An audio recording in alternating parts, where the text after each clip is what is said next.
What is going on, guys? Jay Hoy back with you today. I am bringing you episode number 24 of the Be a GM series. So, in last video, you guys all saw we made a bunch of moves, but the thing is, I didn't have one key part of my team. My brother is back with me.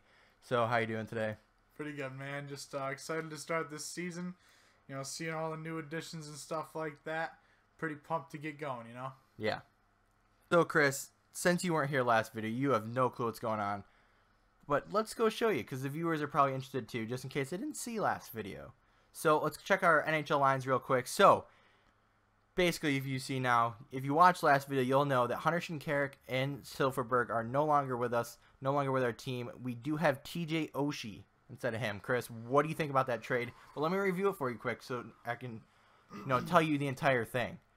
It was Hunter Shinkaruk, an 89 overall sniper, and Jakob Silverberg, an 85 or 86 overall right-wing sniper, and a third-round pick going to St. Louis for TJ Oshie, a first-round pick, which was 21st overall, and a prospect.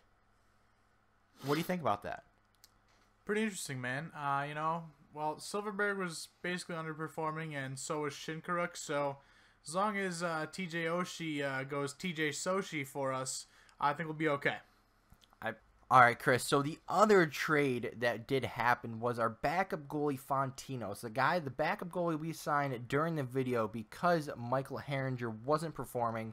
So we got Fontinos to help us out, but he didn't really do too well. So we did trade him. I believe it was Fontinos in a third for a good young defenseman. Now, you probably already saw him, but Dmitry Mayarov. He's 20 years old, 4.5 gold star, and he was actually an 82 when I got him.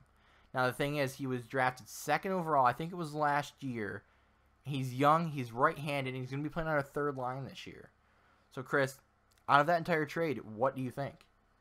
Well, it looks like a good move. I mean, another guy, Fontinos, was underperforming for us, so you get the second overall pick in, like you said, probably last year's draft. Really solid potential. Already an 84-year-old or overall. So really good-looking defenseman, I'd say. Yeah, definitely. I loved the pick when I got him, and the main reason was we have a backup goalie now that you probably already saw in the video. But Patrick D, he actually was an 82 or 81 or something last year. He's playing in the AHL, and this year he made the jump up to an 85. So at that point, I had to get rid of Fontinos or D, and D was younger by a couple of years, I think, and he had the more potential and more proven, I guess I'll say, and Fontinos had more trade value, I believe, and just a better fit that we could have made.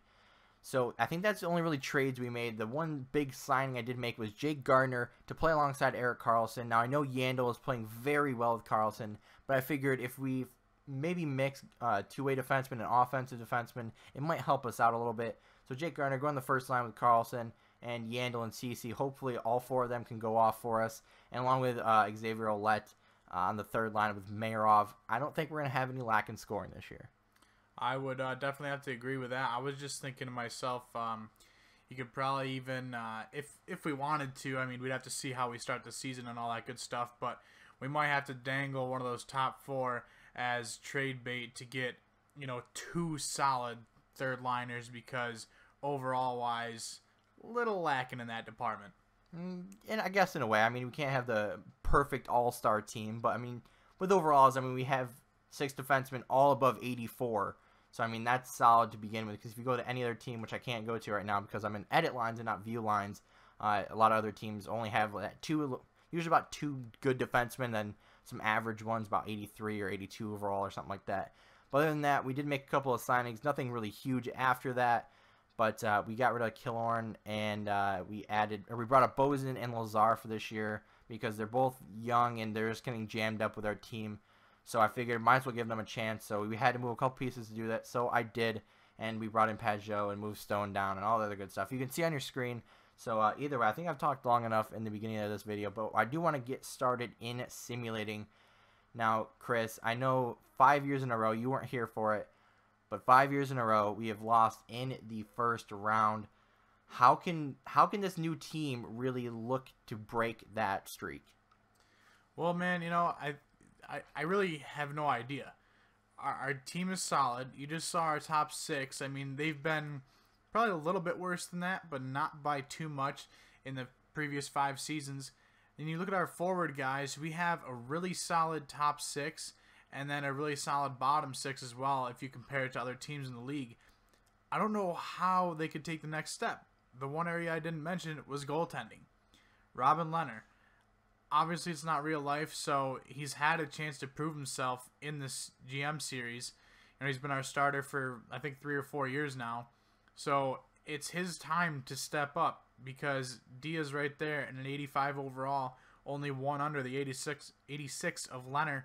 So if Lehner, doesn't do well like this 2-5 start to the season, we might have to dangle him in a trade as well. Yeah, with Carolina of all teams going 5-0-1 or something like that to begin with, then losing to us, which is good. But I'm just wondering if I actually checked the settings before, because I don't believe I did, but I may have done that off video. So I'm actually going to stop it real quick and go check that. So I did have the setting right, so that's good. So we are going to continue simulating up till January 1st, and with this very, very slow start to our season, I'm not really sure what to think of it. But Hoffman leading the way in goals. Oshie leading in penalty minutes. Not really. This game with penalty minutes is just kind of strange. But with the 4-7 start, Lehner, they both are playing, so the goalie rotations are on. With Erik Karlsson leading the way with 18 points, 16 or 17 points already in 12 games. I mean, I knew our team was going to perform and our defense was going to score, but did you expect such a hot start by Karlsson? Well, I mean, you always got to expect a hot start from your stars, right? I mean, it's very solid to see him at the top of the assist leaderboard with 14, 2 in that last game. Always a good sign when your defense scores because, in our case, it looks like they're simply making up for the forwards, but usually when your defense is scoring, your team does really, really well. We're making our way back to 500. We're improving as of late, so that's a good thing to see. But hopefully our stars continue to perform here, or else I don't know what to do, man. I mean, the team that both of us have built, and when I first started, I didn't really make too many moves because I didn't want to drastically change the team. But since I have, we've been doing better. So I'm not sure. 2 overtime losses there, kind of, I don't know why, but I mean, since we've built this team, we've tried to get the best for the team. We've gotten basically the best players in the league. I mean, our goaltending may be a little lacking compared to some teams, but either way, an 86 overall starter and an 85 overall backup is very hard to beat, no matter which one you have. Now, I understand there's Carey Price, there's Jonathan Quick, there's Lundqvist, there's whoever else, but I mean, the double trouble with 86 overall and 85. I mean, some teams will have like a really solid goaltender like Carey Price in that, and like a 90 overall, and then they'll have like an 81 in their backup slot. So they're not too strong as a backup, but sometimes like a Cam Talbot's rated really low on this game, and he does quite well. So I don't want to say the overalls are broken, but sometimes they don't actually show how good they are, if that makes sense to anybody. But 8 wins, all by Lehner so far, so that makes me question if D is actually performing, because we gave him a big shot this year of bringing him up to the NHL and bringing him in instead of Fontinos and sending him actually to Buffalo. So I'm not sure if he was their starter there. I didn't really check. But 10-11-2, we're making our way back, but now we're just sticking around there. So we need to go on a win streak here in order to keep going. So Hoffman and Karlsson have been leading the way, but do you see anybody else stepping up and continuing scoring? Well, I'd like to see Bobby Ryan's name up there. I'm pretty sure Hoffman's on the first line with him, so it looks like Hoffman has taken over the goal scoring role from him, which I don't know about that, how I feel about it.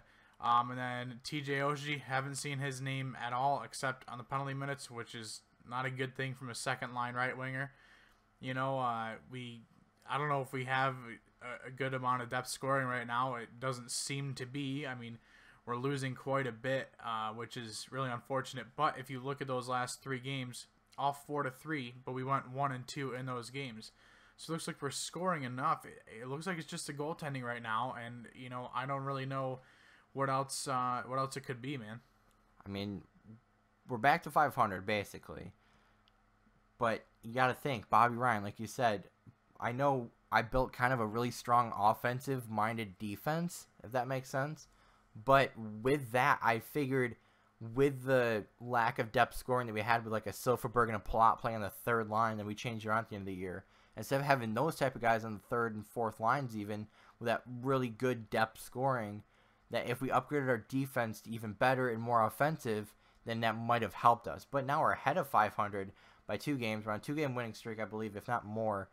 Going into a couple of away games into the start of January, Turris has showed up. Yandel is now there. So I don't really know what to think now, because I mean, I think we're on a 4-game now winning streak, to where we're getting back to where we want to be. So when we check the stats, I'm kind of interested to see how well our defense is doing and how good Patrick D is doing, our backup goalie. Because I don't want to say I made a mistake in trading Fontinos, but I don't know if D was ready to make that big jump. Well, I mean, I don't know if you caught this a few minutes ago, but Leonard does only have 16 wins. Our team has 17, so Dia does at least have 1 win. Well, he does have 1 win, not at least, but you know, like you said, I'm interested to see how many losses he has and how many games each of them is playing, because you know, if Leonard has played 29 of these 36 games, and he hasn't really gotten a chance to do much. Whereas if Leonard has played 20 and then Diaz played 17 games or something like that, then you start questioning, all right, maybe he wasn't ready, and we'll have to figure it out once we get through here. But I mean, 6 games over 500 now. We've come back from that below 500 start. Really good thing to see there. Yeah, definitely agree with that one. Turris and Yandel on top again instead of Hoffman and Carlson, which was there before. So let's go check stats real quick. I know it's not all about the stats, but that's kind of a main point in the GM series. If they're not performing, they're not doing well, or whatever the case, then you obviously need to make a change of some sort, whether a line change, trade, send down, bring up, whatever the case may be. But kind of interested to see here. So Turris and Zibanejad. Zibanejad's kind of underperforming. I mean, he's playing the second line, I believe. So I don't know really what to think about that one. Lazar putting up more points than Pajot. No, same points as Pajot. Playing on the fourth and then third line with Pajot, and then Foster playing the fourth line left wing. All right points, I guess. But then you have Hoffman and Palat playing. I might switch those two, actually, I think. I know Hoffman's performing, but I think if we have more of a playmaker in Palat than a goal scorer in Hoffman, maybe that'll help Bobby Ryan get back on track, and then help out the second line with Zibanejad and TJ Oshie. That might help. I don't know. But Bozen, 13 points. I mean, that's pretty well for the third line left wing that I see. Then you got Palmieri, 10 points on the fourth line. Not bad.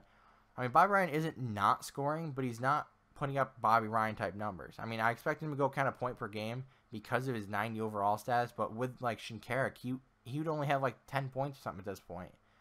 So kind of interested to see that. But TJ Oshie, no slouch on his part. But a lot of penalty minutes.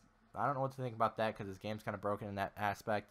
But then Mark Stone, 13 points, playing on the third line. So our top 4, like usual, are performing very well. Gardner filling very well with Carlson, letting him get most of the points, point per game for him and Yandel almost.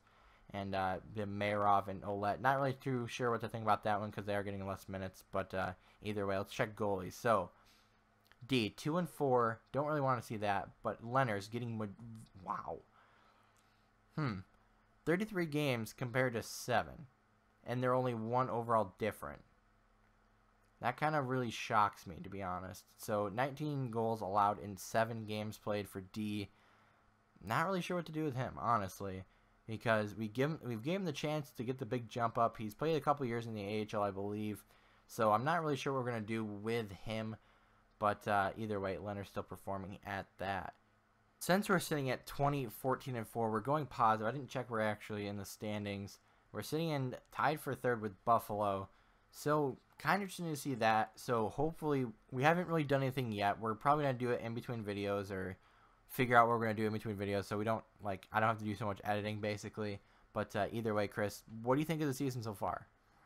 I mean, we got off to a rough start, but we bounced back. We're looking pretty good right now, heading towards the All-Star break, into that last stretch before the break there. So I hope we'll stay on our kind of winning streak, winning the majority of these next few games, and be looking ahead into the All-Star break towards hopefully a playoff push.